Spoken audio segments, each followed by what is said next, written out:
So now where are you?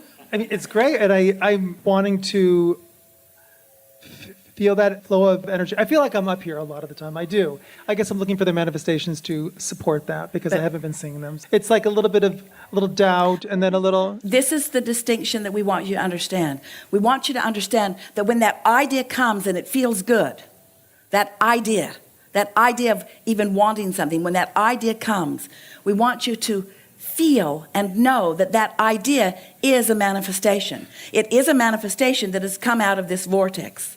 And that impulse to act is a manifestation. It's like the woman who wanted the $100,000 so that she could begin to travel. We wanted her to recognize all of the journey that she'd been on and the manifestations that were happening before she even came to the desire for the money to continue the journey. Okay, so let's do this. Yes. So I want a house on Martha's Vineyard. Yes. I want to be on the ocean. I'm close to the ocean. Yes. So let's use this as an example. So I've been actually wanting this for a couple of years. Yes. It's only really been an idea in my head. It's only been like a fantasy that I go to and think about it periodically, and yet I haven't really seen or felt or interpreted any signs or any ideas. Oh, I could do this, or I could do this. I could do this, or I could do All right, this. so why do you think that you don't have a house on Martha's Vineyard yet? Well, I don't have the money to buy it. I know. I'm not even close to it.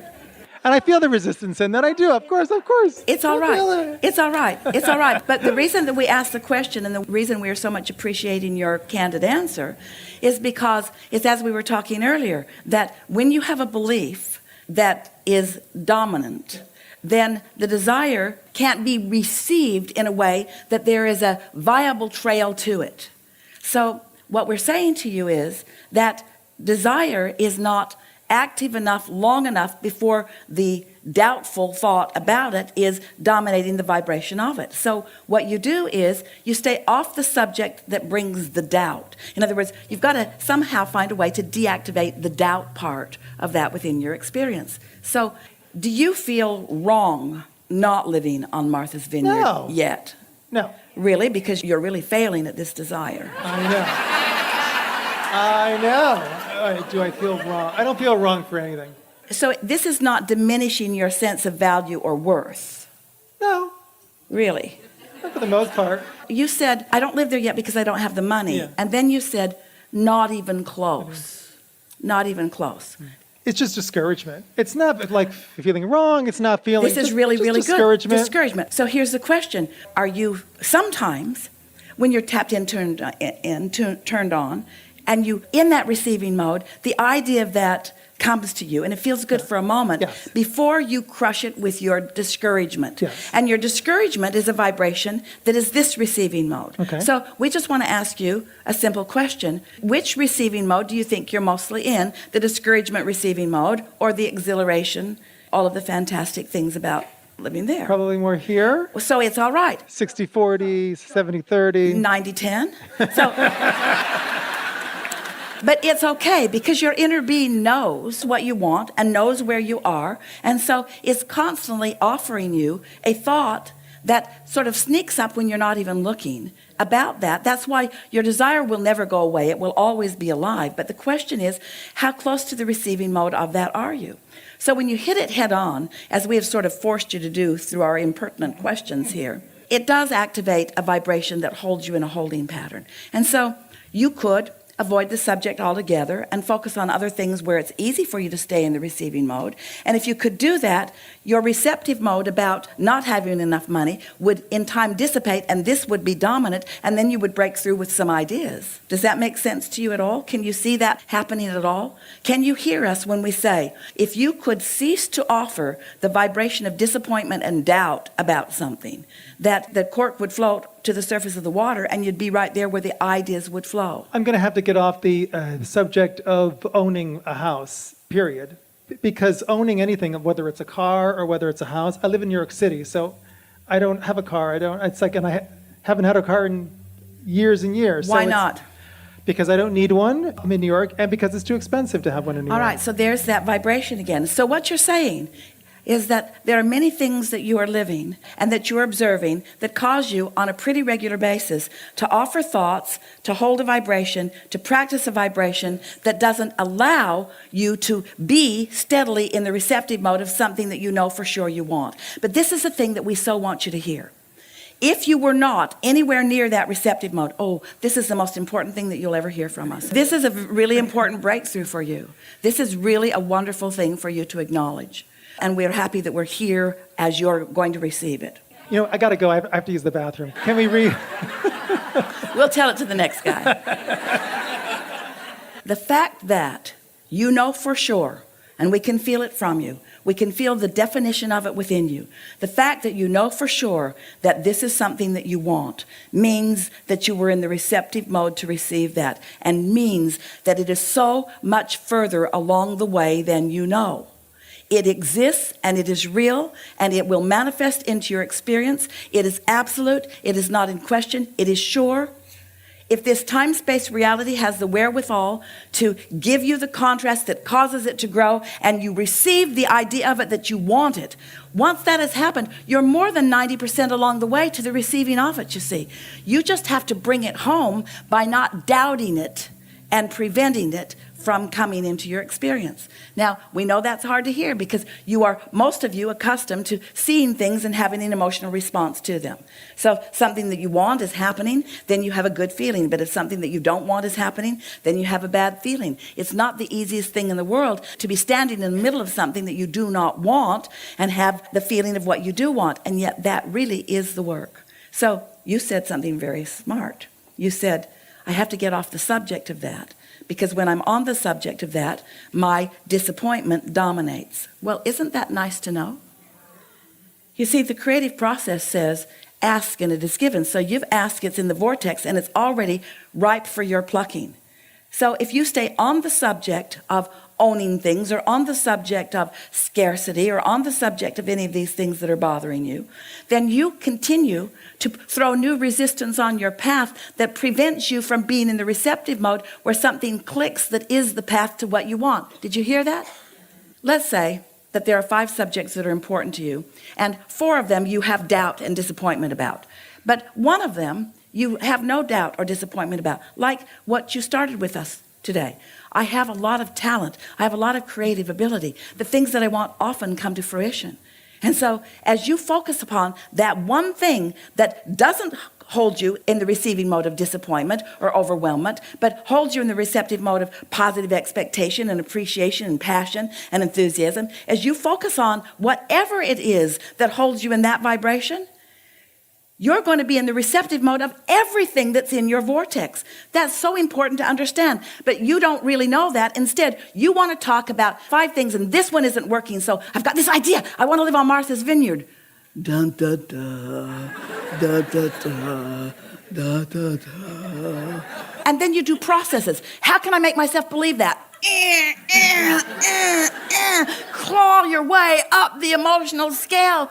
It doesn't work, does it? Find something that holds you there and use that as your excuse to be in the receptive mode and allow everything that's in your vortex to be realized by you, you see. And so it's a process, because when you have some momentum going about a subject, and everybody does, and then you find yourself accidentally in the receptive mode and a glimmer of hope comes through and you feel exhilarated about it, and then your practical mind focuses and back you go to discouragement, you see. So the key is just to not beat up on yourself about that, because that's natural, whatever momentum you've got going. Do you believe us when we say that the fact that the desire occurred to you and you spoke it with such clarity, it lets us know for sure how active and alive this desire is within you, and that if you can stay off the subject or find a way to be consistently on that subject and feel good, that ideas will continue to come? It has to be. It must be. It is so exhilarating for us to see the things that you ask for and to know that they are there, ripe and ready for your plucking. And it is so exhilarating to us to watch you find your vibrational path to them. Your vibrational path, and these were your words to us, and they were so wise. Your vibrational path to most of the things that you really want is not by driving hard on the subject of them. Because every subject is really two subjects, wanting it and the absence of it. And so sometimes without even knowing it, that's where your momentum is. Do you ever find yourself talking about something that you want and saying to yourself, I felt better before I wanted that?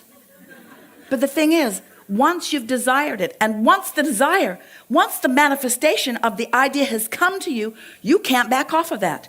It will torture you until you allow yourself the full manifestation of it. Because all of source energy is on it. Your inner being is on it. Everything is orchestrated. The events are all lined up. The circumstances and events are all lined up for your reception. But you are the creator of your own reality, not your inner being. Your inner being cannot move you to it. Your inner being can only inspire you to it by knowing it so powerfully, you see. And then when you catch those glimmers, oh, it matters so much. That's why they feel so good to you when you catch them. And that's why it feels so bad to them when you kill them with your doubt. Helpful? Yeah. So, did this conversation bring you to more encouragement or discouragement? No, I think it's encouraging. How do you all feel? So, I think it's a matter of just being able to hold that and to not let doubts creep in. if you could take your assessment of your place in this unfolding out of the equation, and if you could make it just a practical consequence of vibrational frequencies, just like any law-based thing that you're thinking about. Because what happens to so many of you is that when you're not getting what you want, you take it so personally, as if you've done something wrong. That was almost where Esther jumped to first. What in the world have I been doing that would cause this thing to happen? Was I bad in a past life? Was it something I said yesterday? But we want you to take this self-evaluation and judgment out of it. This is just a vibrational universe. This is just frequencies that are lining up with one another. And so if you can feel your place in it and see it as a function of mathematics, is a function of energies and vibrations. And this is something that I must be close to because the desire is really strong within me. So I must be close to it. And then just spend your time thinking about anything and everything that feels good to you while you think about it. And you do that a lot. That's why you feel compelled to say, I'm a creative guy. The energies flow through me on all kinds of things that I believe. And we say, there is nothing that you need to ever doubt again once you understand how these energies flow, you see. And it's so nice to stand in a place where there's something that you want, because the exhilaration as you move through inspired thought and action from a place that is absence of what you want into places where it comes into greater and greater and greater and greater view, that's what you always want. As humans, you keep thinking that you're here, and those like you especially who are accepting that you create your own reality, you so often think that here I am, and when I get over there, I'm going to feel so much better, and you just want to jump over there. And we want you to understand that you didn't come to be from here over there. You came for the fun of being here and then moving over there by your deliberate attention and intent. It's the feeling of the movement. It's the feeling of the hands in the clay. It's the conscious realization that that thought caused this convergence and that thought caused that convergence. That the universe is on my side and therefore I must be worthy. Things are always working out for me, no matter how it looks at any point in time. Things are always working out for me.